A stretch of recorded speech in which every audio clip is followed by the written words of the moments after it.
할렐루야! 오늘도 주님 안에서 평안하시고 성령 충만하시기를 주님의 이름으로 축복을 드립니다. 우리가 지난주부터 이 누리다 시리즈에 대해서 말씀을 같이 나누고 있습니다. 누리다라는 말은 지난주에도 나눈 대로 생활 속에서 마음껏 즐기거나 맛보다 이런 뜻의 말씀을 드렸는데 기억나시죠? 한 주간 여러분들이 마음껏 누리는 것들이 있다면 무엇이 있었습니까? 지난주에는 야곱에게 찾아오신 하나님을 누리다 이 말씀을 드렸는데 기억나시죠? 형 에서의 분노 속에서 도망치는 야곱에게 이 야곱은 아무것도 집에서 챙겨오지 못하고 빈몸으로 도망쳐 나왔는데 밤중에 하나님이 찾아오셨다라는 이야기입니다. 하나님께서 야곱을 만나 주시면서 지금 돌베개에 베고 잠들어 있는 야곱에게 찾아오셔서 하나님이 그를 만나주고 계십니다. 하나님을 마주한 야곱이 이렇게 고백하죠. 하나님이 과연 여기 계시거늘, 이 얘기를 야곱이 하고 있음을 보게 됩니다. 저와 여러분들이 오늘을 살아가는 그 일상 속에서 야곱처럼 이런 고백이 터져 나왔으면 좋겠습니다. 같이 한번 따라해 볼까요? 하나님이 과연 여기 계시거늘, 하나님이 과연 여기 계시거늘, 이 말씀이 믿어지시기를 주의 이름으로 축복합니다. 그렇다면 오늘 우리가 드린 이 예배의 자리에도 하나님이 찾아오심을 여러분 믿어지십니까?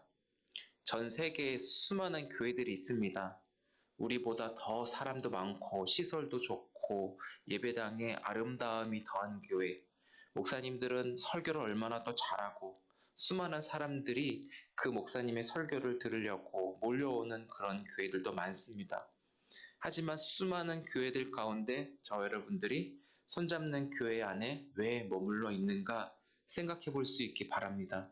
이거는 개인적인 저의 입장입니다. 주관적 제 입장이에요. 제가 여러분들을 바라보았을 때, 하나님이 이 자리로 인도하셨구나.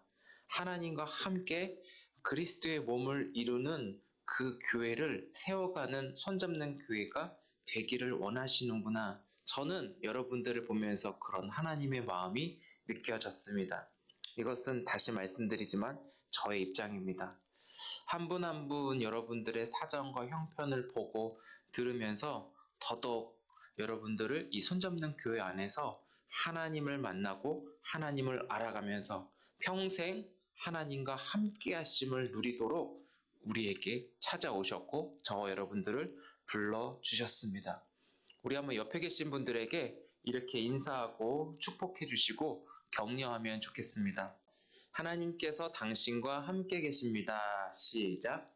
하나님께서 당신과 함께 계십니다. 옆 사람에게 다시 한번 이렇게 또 인사하겠습니다. 하나님께서 당신을 잘되게 하십니다. 시작. 하나님께서 당신을 잘되게 하십니다. 아멘. 여러분, 신앙생활을 함에 있어서 하나님이 함께 하신다, 하나님이 곁에 계신다 라는 그 말이 막연하게 들려지십니까? 아니면 실제로 경험이 되어지십니까? 이 두 말에 확고한 차이가 있습니다. 결혼한 사람들은 알겠지만 결혼 전에는 상상 속의 배우자가 그려지는 거예요. 어딘가 나의 배우자가 있겠지.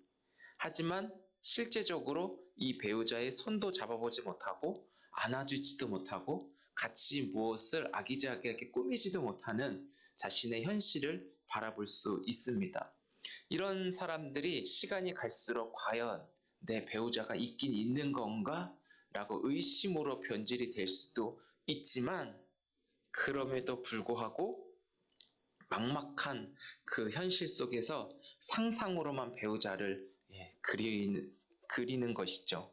그런데 실제적으로 결혼을 하고 나서 배우자가 내 옆에 내 눈에 보이고 손으로 만질 수도 있고 이렇게 서로 안을 수도 있고 같이 집을 꾸미다든지 함께 무슨 일을 해 나갈 수 있는 이 차이는 엄청나다라는 것을 말씀드리고 싶어요.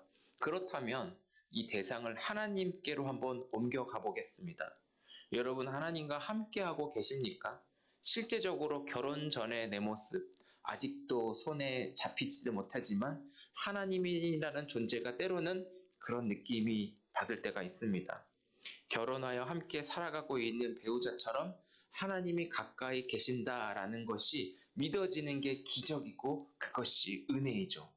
무슨 일을 만나든지 하나님과 함께 이루어갈 수 있는 일이 있다고 믿어지는지 여쭤보고 싶어요. 창세기 39장 2절 3절을 같이 한번 읽어보겠습니다. 시작. 여호와께서 요셉과 함께 하심으로 그가 형통한 자가 되어 그의 주인 애굽 사람의 집에 있으니 그의 주인이 여호와께서 그와 함께 하심을 보며 또 여호와께서 그의 범사에 형통하게 하심을 보았더라. 아멘. 야곱의 11번째 아들 요셉이 애굽에 팔려갔습니다. 요셉의 입장에서는 굉장히 비참하고 어이없고 속상하고 화가 나요. 요셉 자신이 잘못한 것이 없는데 자신의 처한 현실 결과적으로 너무나 가혹하게 느껴졌기 때문입니다. 요셉을 끔찍히 아끼고 차별할 만큼 사랑한 아버지 야곱과의 그 헤어짐은 요셉에게 평생 상처와 두려움을 낳게 됩니다. 또한 이 요셉이 내일 무슨 일이 일어날까 내일을 알 수 없는 불안 속에 홀로 외롭게 남겨진 상황에 놓여지게 됩니다. 요셉은 애굽의 강제 입양이 된 것처럼 개인의 자유도 박탈되었습니다. 심지어는 이 요셉이 여러 가지 이 유혹에 노출되어 있을 정도로 영적으로도 굉장한 위험에 처해 있음을 보게 됩니다. 여러분, 엎친 데 덮친 격이라는 말을 아십니까? 안 좋은 일이 계속 겹치고 쌓여서 생기는 일들을 말하고 있습니다. 돈 문제가 해결되니까 건강의 문제가 찾아오고, 건강의 문제가 찾아오니까 또 자녀가 아프고, 다양한 일들이 계속 안 좋은 방향으로 흘러 가게 되는 것이 바로 엎친 데 겹친 격이죠. 여러분들도 이런 경험들이 다 있으시죠? 이 요셉은 형들의 시기로 인하여 아버지 야곱과 강제적인 이별을 했지만 형들의 본심은 저 요셉, 아버지의 사랑을 독차지하고 있는 저 요셉을 죽이고 싶은 마음이 가득 차 있습니다. 이 형들의 행동에서 본심이 나타나는데요. 우리 창세기 37장 18절하고 20절을 같이 한번 읽어보겠습니다. 시작. 요셉이 그들에게 가까이 오기 전에 그들이 요셉을 멀리서 보고 죽이기를 꾀하여 20절이요. 자, 그를 죽여! 이미 죽인 거예요. 한 구덩이에 던지고 우리가 말하기를 악한 짐승이 그를 잡아먹었다 하자. 그의 꿈이 어떻게 되는지를 우리가 볼 것이니라 하는지라. 아멘. 형들은 아버지 야곱의 편애를 받은 요셉을 어떻게든 죽이고 싶다라고 하는 이 마음이 오늘 본문에서도 나타나게 되죠. 하지만 하나님은 이 요셉에게 꿈이라고 하는 계시를 통하여 하나님의 뜻을 전해 주셨습니다.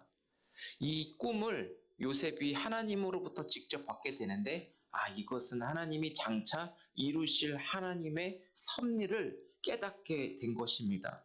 그 내용을 간단하게 말하면 11개의 곡식단이 하나의 곡식인 자신에게 절을 한다. 이렇게 얘기하고 있어요. 그런데 또 한 번 같은 내용을 다른 표현으로 해석해 주는데 11개의 해달 별이 하나의 그 광명체에 절을 하는 내용, 똑같이 의미는 절을 한다는 내용인데 해석하면 형들이 자신에게 무릎 꿇고 절을 하는 그런 내용으로 하나님이 말씀해 주셨어요. 그만큼 이 요셉이 어디에 있든지 간에 하나님이 이 요셉을 세우시고 요셉을 크게 하여 당신의 귀한 뜻을 이루게 하신다라고 하는 말씀을 요셉은 받게 된 것입니다. 이 겹쳐서 말한다는 것은 하나님이 반드시 이루겠다라고 하는 확신이기도 합니다. 그래서 이 꿈을 들은 요셉이 형들에게 그 내용 그대로를 전해주죠. 이미 형들의 마음은 저 요셉을 죽이고 싶은 그 마음이 가득한데 이 꿈 이야기를 들었을 때 형들의 입장은 어떠했습니까? 창세기 37장 8절에 보니까 요셉을 더욱 미워한다 이렇게 말해요. 11절에는 그의 형들은 시기한다. 결국 이 말씀들이 요셉의 어린 시절부터 가정 안에서 미움과 시기와 분노로 인해서 관계가 깨어질 수밖에 없는 출발을 요셉은 하고 있다라는 것입니다. 하지만 하나님의 꿈에 요셉 자신을 통하여 이루어질 때까지 요셉의 생명은, 저 형들은 이미 마음으로 요셉을 죽였어요. 그렇지만 요셉의 생명은 하나님의 말씀 안에 보존되어 있다라는 것이죠. 그 누가 어떤 해를 가해도 요셉의 생명은 하나님의 손에 있다라는 거예요. 애굽의 포로로 가 있고 자유를 박탈해 간다 하더라도 형들과 부모님과 다 떨어져 있어도 요셉의 생명은 하나님의 손에 있다라는 것을 말씀이 요셉에게 확신시켜 주셨습니다. 그래서 애굽의 노예로 팔려간 요셉도 하나님의 그 뜻, 말씀을 품고 팔려가게 된 것이죠. 자신이 처한 현실이 어떠해도 하나님의 때를 기다렸습니다. 하나님의 말씀을 받은 자로서 요셉은 그럴 힘이 생겨났습니다. 아니, 다시 말하면 하나님의 말씀이 요셉을 지금도 붙들어주고 계심을 믿기에 믿음으로 하나님과 동행하였습니다. 더불어 요셉이 자신의 눈앞에 놓여 있는 환경, 자신이 보는 이 눈의 모든 시각과 관점이 완전하게 달라졌습니다. 지금 처한 고통과 어려움은 완전히 지나가는 것이다. 요셉은 그렇게 받아들인 것 같아요. 요셉은 나를 향한 하나님의 때가 아직 오지 않았다. 이렇게 믿었습니다. 그래서 요셉은 마음으로 하나님의 때를 구했습니다. 물론 요셉도 어린 청소년 시기의 나이인지라 어떻게 보면 질풍노도의 그 시기를 겪지 않았을까라는 생각도 해보게 돼요. 요셉도 사람이기 때문에 자기가 처한 현실이 얼마나 힘들어요. 하나님의 확신과 믿음이 있어도 실제적으로 겪는 이 육신의 고통은 힘들었을 것입니다.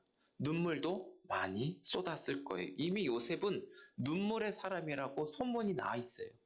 애굽에서 하나님의 그 꿈이 이루어졌을 때 형들 앞에 요셉이 서 있고 형들의 절을 받으면서 요셉은 그 형들을 향한 눈물을 엄청 쏟았을 것이죠. 성경에는 기록되어 있지 않지만 요셉은 이런 마음도 갖지 않았을까 싶어요. 살려주세요. 집에 가고 싶어요. 이런 두 마음이 동시에 생기는 게 이게 바로 사람의 마음이에요. 때로는 이 형들 가만두지 않을 거야. 이런 마음도 때로는 불쑥불쑥 올라오기도 하죠. 하나님도 이런 소리를 들으셨을 거예요.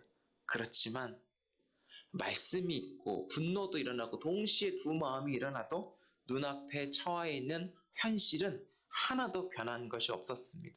가면 갈수록 더 상황은 악화되었습니다. 왜요?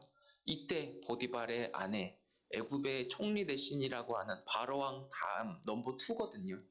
이 총리 대신이라고 하는 보디발의 아내가 어린 요셉을 유혹합니다. 요셉이 굉장히 예쁘고 잘생겼나 봐요. 눈에 확 들어올 정도로 너무 예쁘게 생긴 것 같아요. 그러니까 그 절대적인 힘을 믿는 이 보디발의 아내가 어린 요셉을 유혹합니다. 창세기 39장 7절에 보니까 요셉에게 눈짓하다가 동침하기를 청하니 이렇게 얘기하고 있는데 요셉은 결정을 잘 했어야 합니다. 오랜 어린 요셉의 혈기와 외로움을 인간적인 방법으로 해소할 것이냐 아니면 하나님의 말씀을 끝까지 붙잡고 하나님과 함께 계속 동행해야 하는가 이 두 갈래길에서 선택은 요셉에게 달려 있습니다. 근데 뒷일을 생각하고 하나님을 생각하니까 요셉은 그 결과가 어떤지를 아는 거예요. 만약에 이 지금 처한 현실의 편안함을 유지하기 위해서 이 보디발의 아내를 선택했다면 그 결과가 끔찍했다라는 것이 요셉의 눈에는 보였겠죠. 그래서 요셉은 어떤 결정을 내립니까? 성경 저자는 요셉을 향하여 하나님이 함께 하신다. 요셉을 이런 사람으로 지칭하고 있어요. 하나님과 함께하는 사람 요셉. 그런데 중요한 포인트가 있다는 것이죠. 우리는 이 부분을 좀 적용해야 할 필요가 있습니다. 우리 창세기 39장 3절 말씀 같이 한번 읽어보겠습니다. 시작. 그의 주인이 여호와께서 그와 함께 하심을 보며 또 여호와께서 그의 범사에 형통하게 하심을 보았더라. 아멘. 세상 사람들은 하나님과 함께하는 사람들에게 주목하고 눈여겨보고 있다라는 거예요. 보디발도 그렇지 않습니까? 보디발도 이 요셉을 함부로 건드리지 못한 것 같아요. 겉으로는 자신의 그 지위를 이용해서 멋대로 휘둘려서 갖고 사람들의 눈에는 의기양양한 것처럼 보이게 하지만 속은 쫄보, 굉장히 두근두근 두려운 마음이 들었을 것입니다. 하나님과 함께하는 사람들을 향한 기대감도 있을 거라고 보여지고 있어요. 그래서 이 요셉 한 사람을 통하여 하나님의 선한 영향력이 축복으로 임했다라는 것도 성경은 말하고 있습니다. 그렇기 때문에 하나님이 함께 하시는 이 요셉은 자신이 처한 현실과 상황, 처지, 형편을 뛰어넘는 형통한 자라는 것을 선포해주고 있습니다. 제일 중요한 것은 하나님이 함께 하신다라는 이 말씀 속에 우리가 사로잡힐 때 우리가 처한 현실, 상황, 처지, 형편 이것을 믿음으로 대처할 수 있다는 것을 알려줍니다. 그 믿음은 바로 하나님이 뛰어넘게 하신다라는 그 믿음 속에 우리는 하나님 안에 거하게 되는 것이죠. 여기서부터 하나님과 일심동체, 하나님과 완전한 연합을 누리게 됩니다. 우리는 이 하나님과 연합을 누리는 것에서부터 신앙생활이 출발이 되어야 해요. 다른 어떤 열심과 노력과 애씀이 하나님과 함께하거나 하나님과 하나 되지 못했을 때 이루어진다면 그것은 멸망과 패배로 직결할 수 있다는 거예요. 그렇지만 저를 한번 따라해 주세요. 연합의 시작은 하나님과 함께 하심에서부터다. 아멘. 이것이 바로 하나님과 연합되어지는 것이 하나님을 누리는 것임을 믿으시기를 바랍니다. 요셉의 그 보디발의 아내로부터 동침하자라는 유혹을 뿌리칠 수 있었던 것도 자신을 믿어준 보디발에게 의리를 지키는 것으로부터 더 나아가 하나님과 일심동체가 되어 죄와 악의 손을 붙잡지 않은 데서부터 요셉은 그의 형통이 잘됨이 시작되었습니다. 요셉은 지금 쌍막한 감옥 안에 든든한 보디발 그 사모님을 친구로 삼아 외롭지 않고 이 보디발의 아내를 든든한 후원자로 편하게 지낼 수도 있었습니다. 그렇지만 결과적으로 봤을 땐 나중에 사람은 불리한 일이 생기면 또 이 사람을 내어버리고 또 다른 자신의 유익을 위해서 또 다른 사람을 취하는 그런 악의 순환들도 우리는 알아야 한다는 것이죠. 하나님과 함께한 요셉에게는 보디발의 아내의 유혹은 하나님과의 관계가 끊어지는 치명적인 죄와 악이라는 것을 알 수 있었기 때문에 어떤 상황과 어떤 형편과 어떤 상황, 환경이 임한다 할지라도 하나님과 관계된 하나님과 함께함을 절대 포기할 수 없는 그 요셉의 모습을 우리가 닮아갈 수 있기 바랍니다. 대부분의 많은 사람들에게는 쉽지 않은 결정이에요. 하지만 하나님의 사람 요셉에게는 전혀 어렵지 않았다라는 것이죠. 현실적으로 지금 눈앞에 펼쳐 있는 광경으로 요셉의 아내는 갑이고 요셉은 을이에요. 그렇죠? 하나님과 함께하니 이 요셉이 을의 위치에서도 자신이 피해가 막중할 수 있어도 뒷일을 알 수 없는 공포와 두려움이 조성될 수 있음에도 불구하고 하나님 앞에서 죄 짓는 것보다 감옥에 가는 것을 오히려 자처한 사람이 요셉이고 성경을 읽어봐도 모세도 그렇고 다니엘도 그렇고 하나님을 선택한 사람들의 그 연속성을 계속 우리가 볼 수 있다는 것이죠. 요셉에게는 누구와 함께 있는가 여기에 우선순위를 두고 있습니다. 우리 10절도 같이 읽어보겠습니다. 시작. 여인이 날마다 요셉에게 청하였으나 요셉이 듣지 아니하여 동침하지 아니할 뿐더러 함께 있지도 아니하니라. 아멘. 하나님과 함께 하지 않으면 자신의 편의와 이익과 만족을 위한 선택과 결정을 할 수밖에 없다라는 것이죠. 그러나 하나님을 선택한 요셉은 이 죄와 악을 멀리 보내고 이 여인에게서 멀어지게 하나님이 하셨습니다. 여기에 나타난 결과는 고난, 불편함, 두려움을 몸소 입는다고 할지라도 하나님의 말씀이 요셉을 지배하고 이끄셨기 때문에 장차 놀라운 역사들을 하나님이 보이시고 이루셨습니다. 하나님의 꿈은 하나님만이 온 세계 열방의 유일한 왕이셔서 이 땅 가운데 하나님의 다스림과 보호하심이 하나님의 백성들이 누려야 할 덕목일 뿐만 아니라 하나님과 자유와 기쁨으로 교제하는 것, 이것이 바로 하나님이 원하시는 뜻이었습니다. 요셉 한 사람이 하나님과 함께하는 동안 하나님은 엄청난 역사를 이루셨습니다.